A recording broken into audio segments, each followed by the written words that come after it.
सिद्धेसर, आपल्याला प्रत्येकाला छत्रपती शिवाजी महाराजांची एक गोष्ट जरी मिळाली ना आयुष्यात तरी आपण खूप पुढे जाऊ, एवढं ते भव्य दिव्य आहेत. तुम्हाला मी जर विचारलं तर तीन भावना जेव्हा तुम्ही ही व्यक्तिरेखा करत होतात, जेव्हा तुम्ही भूमिका करत होतात, जी तुमच्या मनात आजपर्यंत आहे की हे माझे महाराज आहेत, हे माझे छत्रपती आहेत, आणि त्या भावनेने तुम्ही काम केलं असेल? नाही, मी सांगू का, खरं म्हणजे मला असं वाटतं की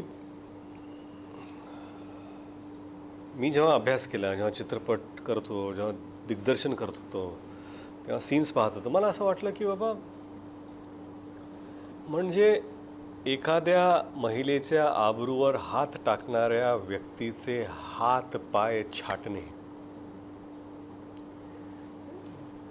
त्या लहान वयात तो निर्णय घेणे की माझ्या स्वराज्यात एकाही महिलेच्या आबरूवर हात टाकणाऱ्याचे हात पाय छाटले जातील, त्याचा चौरंग होईल, त्याला चौकात बसवलं जाईल, ही जी भावना आहे, ती भावना बघून मला वाटतं की ही व्यक्ती, हे माझे महाराज आहेत. ते आज आपण करू शकत नाही. आपले नियम, लॉज हे सगळे वेगळे आहेत, ते ठीक आहे, परंतु मला असं वाटतं, अभिमान वाटतो की त्या काळात तिथे असणाऱ्या महिलांना काय अभिमान वाटतं की हा आपला राजा आहे, हा माझा राजा आहे.